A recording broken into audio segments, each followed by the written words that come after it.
Good morning students. बच्चों, आज हम हिंदी व्याकरण में लिंग के बारे में पढ़ने जा रहे हैं। लिंग क्या होते हैं, लिंग किसे कहते हैं। तो आइए हम लिंग पढ़ना शुरू करते हैं। तो सबसे पहले मैं आपको बताना चाहूंगी कि लिंग क्या है। स्त्री और पुरुष जातियों को बताने वाले शब्द जो होते हैं वह लिंग कहलाते हैं। अर्थात हम कह सकते हैं कि जिन शब्दों से हमें स्त्री जाति और पुरुष जाति का बोध होता है उन्हें हम लिंग कहते हैं। जैसे लड़का, तो लड़का जो शब्द है वो हमें पुरुष जाति के बारे में बता रहा है, पुरुष जाति का बोध करा रहा है। और मैंने बोला लड़की, लड़की जो है वह हमें स्त्री जाति का बोध करा रही है। तो अर्थात कहने का तात्पर्य है कि जिन शब्दों से पुरुष जाति और स्त्री जाति का बोध होता है उन्हें लिंग कहते हैं। जैसे लड़का, लड़की, मोर, मोरनी, छात्र, छात्रा इत्यादि। अब हम यहाँ पे पढ़ने जा रहे हैं लिंगों के भेद। लिंग जो है बच्चों, लिंग के दो भेद होते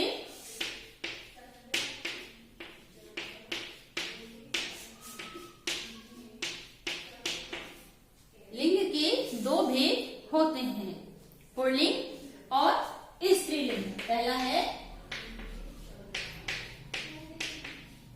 पुल्लिंग और दूसरा होता है स्त्रीलिंग। पुल्लिंग यानी पुरुष जाति का बोध कराने वाले शब्द, जैसे लड़का, पापा, चाचा, मामा इत्यादि। तो पुल्लिंग जो है वह हमें पुरुष जाति के बारे में बताते हैं, पुरुष जाति का बोध कराते हैं। और स्त्रीलिंग जो है हमें स्त्री जाति का बोध कराते हैं, जैसे मम्मी, मामी, चाची, नानी इत्यादि। तो यहाँ पर हम कुछ पुल्लिंग और स्त्रीलिंग के बारे में पढ़ते हैं।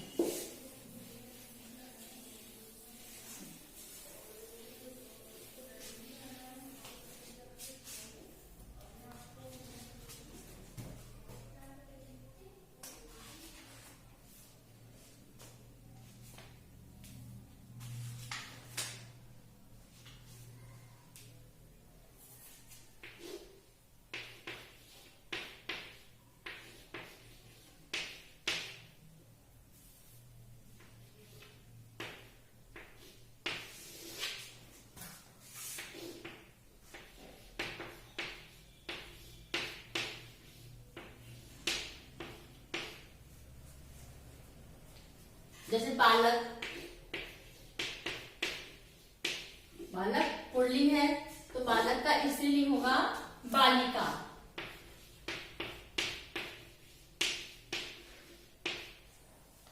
नायक,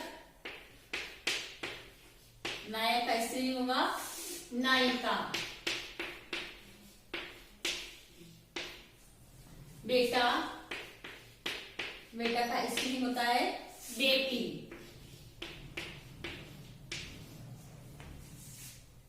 धोबी, धोबी का स्त्रीलिंग होगा धोबी।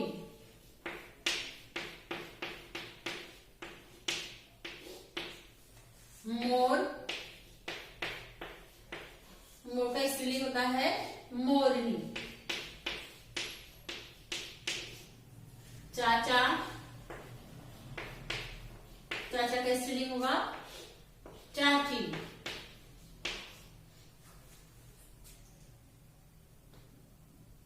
बूढ़ा, बूढ़ा का स्त्रीलिंग होता है बुढ़िया।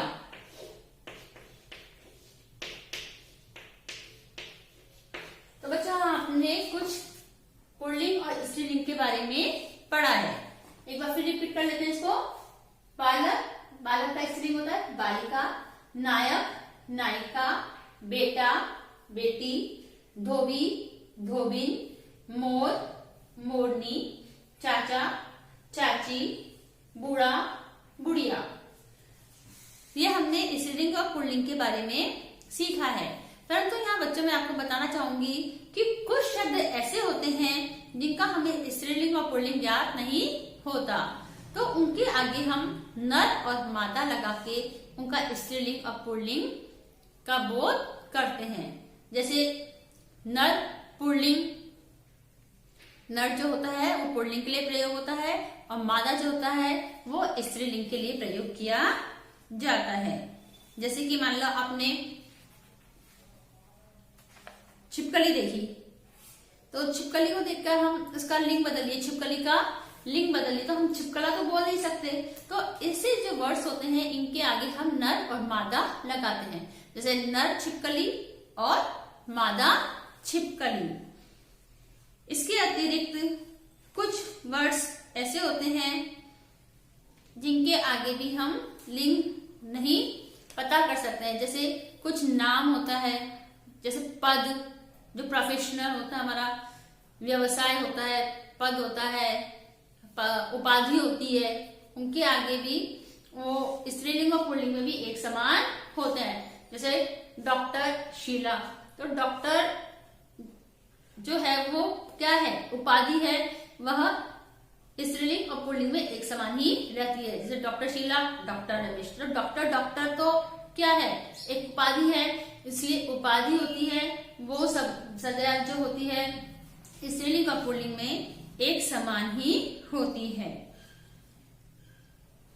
इसके अतिरिक्त कुछ जो शब्द होते हैं वह सदैव पुल्लिंग में प्रयोग किए जाते हैं, अब कुछ शब्द जो होते हैं वो हमेशा स्त्रीलिंग में ही प्रयोग किए जाते हैं। जैसे दिनों के नाम, सोमवार, मंगलवार, बुधवार, गुरुवार, शुक्रवार, शनिवार, रविवार, जितने भी दिनों के नाम होते हैं वह सब पुल्लिंग होते हैं। हिंदी के महीनों के नाम, फाल्गुन, चैत्र, आषाढ़ आदि, ये हमेशा पुल्लिंग में ही प्रयोग किए जाते हैं। ग्रहों के नाम, बुध, शुक्र, शनि, मंगल, बृहस्पति, चंद्रमा इत्यादि जो हैं, ये सब जितने भी ग्रह होते हैं यह सदैव पुल्लिंग में प्रयोग किए जाते हैं। परंतु जो पृथ्वी है वह हमेशा किसमें प्रयोग की जाती है, स्त्रीलिंग के लिए प्रयोग की जाती है। स्त्रीलिंग जो पृथ्वी है वो स्त्रीलिंग शब्द है। सागरों के नाम, जितने भी सागर, महासागर होते हैं उन सबके नाम होते हैं वो सदैव पुल्लिंग में प्रयोग किए जाते हैं। जैसे प्रशांत महासागर, लाल महासागर, अरब महासागर, हिंद महासागर। जितने भी पहाड़ों के नाम होते हैं, हिमालय, विंध्याचल, नीलगिरी इत्यादि, जितने भी देशों के नाम होते हैं वह सब भी पुल्लिंग में ही प्रयोग किए जाते हैं। महाद्वीपों के नाम, धातुओं के नाम, सिर्फ चांदी जो है वो स्त्रीलिंग शब्द होता है, बाकी अन्य धातुएं जैसे सोना, तांबा, पीतल, कांसा, लोहा, ये सब पुल्लिंग में प्रयोग किए जाते हैं। खनिज पदार्थों के नाम, जितने भी खनिज पदार्थ होते हैं जैसे कोयला, तेल, तांबा, मैग्नीज इत्यादि, ये जो है पुल्लिंग में प्रयोग किए जाते हैं। रत्नों के नाम भी पुल्लिंग में ही प्रयोग किए जाते हैं, जैसे हीरा, मोती, मूंगा, नीलम, पन्ना आदि। वृक्षों के नाम, वृक्षों के जितने भी नाम होते हैं सब पुल्लिंग में प्रयोग किए जाते हैं, परंतु लीची, इमली और नाशपाती ये स्त्रीलिंग शब्द हैं और स्त्रीलिंग के लिए प्रयोग किए जाते हैं। जितनी भी फसलें होती हैं इन सबके नाम भी पुल्लिंग में प्रयोग किए जाते हैं, परंतु मक्का, बरसीम जो ये शब्द हैं ये स्त्रीलिंग शब्द हैं, स्त्रीलिंग में ही प्रयोग किए जाते हैं। जिस प्रकार कुछ शब्द हमेशा पुल्लिंग में ही प्रयोग किए जाते हैं, उसी प्रकार कुछ शब्द ऐसे होते हैं वह सदैव स्त्रीलिंग में ही प्रयोग किए जाते हैं। जैसे नदियों के नाम, जितनी भी नदियां होती हैं, गंगा, यमुना, कृष्णा, कावेरी, नर्मदा, जितनी भी नदियां होती हैं उन सबके जो नाम हैं वो स्त्रीलिंग में प्रयोग किए जाते हैं। जितनी भी झीलों के नाम होते हैं जैसे डल झील, वूलर झील, चिल्का झील, सांभर झील, जितनी भी झीलें होती हैं उन सबके नाम किसमें प्रयोग किए जाते हैं, स्त्रीलिंग में प्रयोग किए जाते हैं। जितने भी नक्षत्र होते हैं जैसे चित्रा, भद्रा, आद्रा, भरणी आदि, ये सब स्त्रीलिंग में प्रयोग किए जाते हैं, परंतु अपवाद स्वरूप पुष्य नक्षत्र जो है ये है किसमें प्रयोग किया जाता है, पुष्य नक्षत्र। और अभिजीत जो नक्षत्र होता है वो हमेशा पुल्लिंग में ही प्रयोग किया जाता है। जितनी भी भाषाएं होती हैं जैसे हिंदी, अंग्रेजी, संस्कृत, उर्दू, मलयालम, गुजराती, मराठी, जितनी भी भाषाएं होती हैं, चीनी, पुर्तगाली, स्पेनी, मलयालम, जितनी भी हमारी लैंग्वेजेस होती हैं, भाषाएं होती हैं, वो सब स्त्रीलिंग में प्रयोग की जाती हैं। जितने भी खेल होते हैं जैसे कबड्डी, कुश्ती, हॉकी, दौड़, ये सब किस में प्रयोग होते हैं? स्त्रीलिंग में प्रयोग किए जाते हैं। परंतु कुछ खेल जो होते हैं वो पुल्लिंग में ही प्रयोग किए जाते हैं, जैसे क्रिकेट, भाला फेंक, ये जो ये खेल हैं ये हमेशा पुल्लिंग में ही प्रयोग किए जाते हैं। तो बच्चों आज आपने लिंग के बारे में पढ़ा और समझा है। एक बार हम इसको शॉर्ट टुक में दोबारा रिवाइज कर लेते हैं। हमने सबसे पहले पढ़ा था कि लिंग किसे कहते हैं। तो वे शब्द जो हमें स्त्री जाति और पुरुष जाति का बोध कराते हैं उन्हें हम लिंग कहते हैं। लिंग दो प्रकार के होते हैं, पुल्लिंग और स्त्रीलिंग। पुल्लिंग वे शब्द होते हैं जो पुरुष जाति का बोध कराते हैं, उन्हें हम पुल्लिंग कहते हैं। स्त्रीलिंग स्त्री जाति का बोध कराने वाले शब्दों को हम स्त्रीलिंग कहते हैं। इसके अतिरिक्त हमने कुछ विशेष बातें भी पढ़ी थी, ध्यान रखने योग्य बातें पढ़ी थी कि कुछ जो शब्द होते हैं वह सदैव किस में आते हैं? पुल्लिंग में आते हैं, और कुछ जो होते हैं वो सदैव स्त्रीलिंग में आते हैं, जैसे पहाड़ों के नाम, है ना, पर्वतों के नाम, महीनों के नाम, दिनों के नाम, रत्नों के नाम, खनिजों के नाम, फसलों के नाम, ये सब जो होते हैं पुल्लिंग में प्रयोग होते हैं। इसके अतिरिक्त हमने पढ़ा था कि कुछ जो शब्द होते हैं वो हमेशा स्त्रीलिंग में ही प्रयोग होते हैं, जैसे नक्षत्रों के नाम, झीलों के नाम, नदियों के नाम, खेलों के नाम, ये हमने पढ़ा और समझा था। इसके अतिरिक्त हमने यह भी पढ़ा था कि कुछ पद होते हैं, उपाधियां होती हैं, वह सदैव स्त्री एवं पुल्लिंग में एक समान ही होती हैं। जैसे कि उपाधि होती है, राष्ट्रपति की उपाधि है, प्रधानमंत्री की उपाधि है, तो चाहे वो स्त्री हो या पुरुष हो, दोनों में एक समान ही होती है।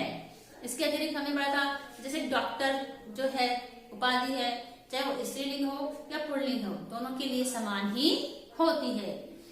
तो बच्चों आज आप भी इस चैप्टर की अच्छे से रीडिंग करेंगे और इसको अच्छे से समझेंगे। इसके अतिरिक्त जितने भी स्त्रीलिंग और पुल्लिंग है इनको आप लर्न करेंगे। Okay, thank you.